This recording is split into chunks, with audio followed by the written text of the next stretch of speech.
Titanic, siapa yang tidak tahu? Sebuah kapal mewah Super Britania Raya yang dalam pelayaran perdananya dari Inggris ke New York City menabrak gunung es di Samudra Atlantik Utara pada tanggal 15 April 1912. Sayangnya, walaupun super canggih pada masanya, kapal ini hanya memiliki sekoci yang mampu menampung sepertiga dari jumlah penumpang kapal.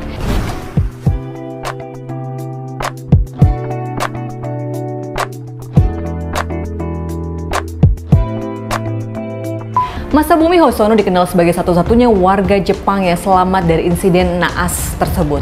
Kecelakaan kapal paling besar dan paling fenomenal sepanjang sejarah pelayaran. Ada beberapa poin menarik yang perlu kamu ketahui soal Hosono sebelum insiden Titanic terjadi. Hal ini dapat menjadi latar belakang bagaimana semua bisa dialami. Hosono adalah penduduk asli Jepang, dilahirkan pada tahun 1870 dan pada saat naik ke kapal Titanic usianya waktu itu sudah menginjak 41 tahun. Hosono juga lulusan Tokyo Higher Commercial School pada tahun 1896. Berkat pendidikannya, ia bisa bekerja sebagai pegawai negeri di Kementerian Transportasi Jepang. Sambil menjalankan tugas sebagai Direktur Jenderal Kementerian Transportasi Jepang, Hosono melanjutkan pendidikan kursus bahasa Rusia.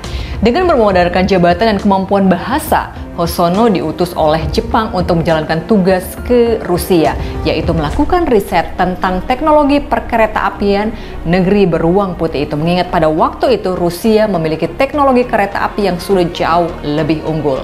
Setelah menyelesaikan riset di Rusia, Hosono singgah terlebih dahulu di London, Inggris. Tidak banyak informasi yang didapatkan tentang apa yang dilakukan di negara tersebut. Tetapi yang pasti Hosono ke Southampton dan membeli tiket penumpang kelas 2 untuk kapal Titanic hingga akhirnya tepat pada tanggal 10 April 1912 ia naik kapal fenomenal itu secara resmi. Dari sini dapat ditarik kesimpulan kalau Hosono menaiki kapal Titanic bukan untuk liburan atau bersenang-senang, melainkan karena tuntutan tugas dari pemerintah Jepang. Lantas kenapa ia disebut sebagai pengecut oleh pihak yang memberikannya tugas tersebut? Jawabannya karena perilaku ia saat insiden kapal Titanic terjadi. Tepat setelah 4 hari kapal Titanic berlayar, perjalanan yang awalnya dinikmati dengan kebahagiaan berubah menjadi mimpi buruk. Pada saat kejadian, Hosono sedang tertidur di kamarnya tetapi terpaksa terbangun oleh suara salah satu pelayan kapal yang membangunkan semua orang dan suara alarm darurat kapal yang berdering sangat kencang.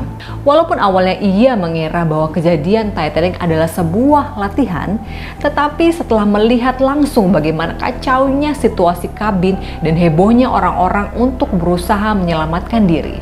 Tanpa berpikir panjang, ia berusaha melakukan penyelamatan diri dengan menuju dek kelas 1 yang pada saat itu sedang menurunkan satu persatu sekoci darurat.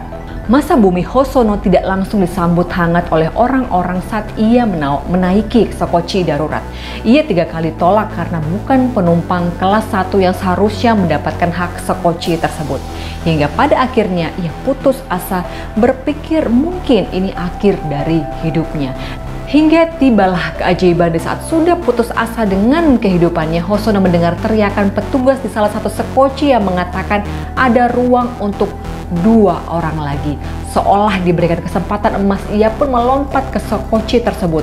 Ia bertambah yakin karena melihat juga seorang pria yang sudah masuk di sekoci sebelumnya. Insiden Titanic yang dialami oleh Hosono berhasil mengubah kehidupannya secara 180 derajat. Di saat keluarga menyambut kepulangannya dengan sukacita berbeda dengan negaranya yang menyorot dengan beragam pandangan. Ada yang menganggap ia adalah orang yang paling beruntung, tetapi ada juga yang menganggapnya sebagai sosok tidak ksatria dan memalukan publik Jepang.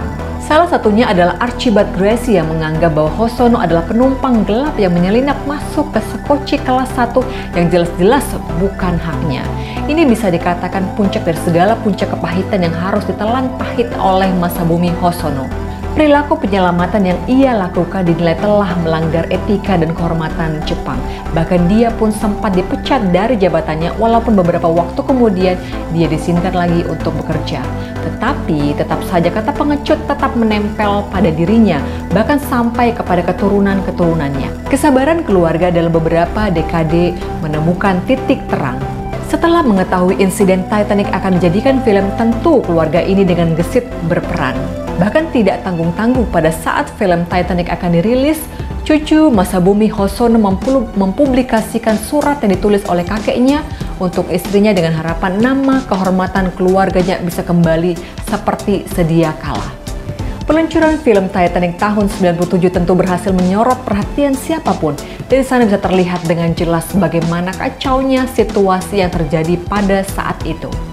Dari sana juga mulai ada empati terhadap Masabumi Hosono. Masyarakat dan pemerintahan Jepang mulai menyadari bahwa Masabumi Hosono tidak sepengecut itu. Dalam suratnya ia mengatakan setelah kapal tenggelam kemudian muncul kembali dengan orang-orang yang berjatuhan ke dalam air sebelum akhirnya tenggelam, sekoci kami juga diisi dengan isak tangis istri-istri, anak-anak, perempuan-perempuan yang suaminya tidak terbawa dalam sekoci penyelamat, khawatir tentang keselamatan suami dan ayah mereka. Dan saya benar-benar tertekan dan sengsara karena itu, tidak mengetahui apa yang akan terjadi pada diri saya dalam jangka panjang setelah ini. Hosono tidak pernah melakukan harakiri, namun ia berharap dapat mengulang waktunya dan tenggelam bersama Titanic. Setelah kejadian itu, ia melarang siapapun membicarakan insiden Titanic di rumahnya hingga akhir hayatnya tahun 1939 ia meninggal sebagai seorang yang hancur dan dilupakan oleh banyak orang. Sekian video dari saya, kita ketemu lagi di video selanjutnya. Bye.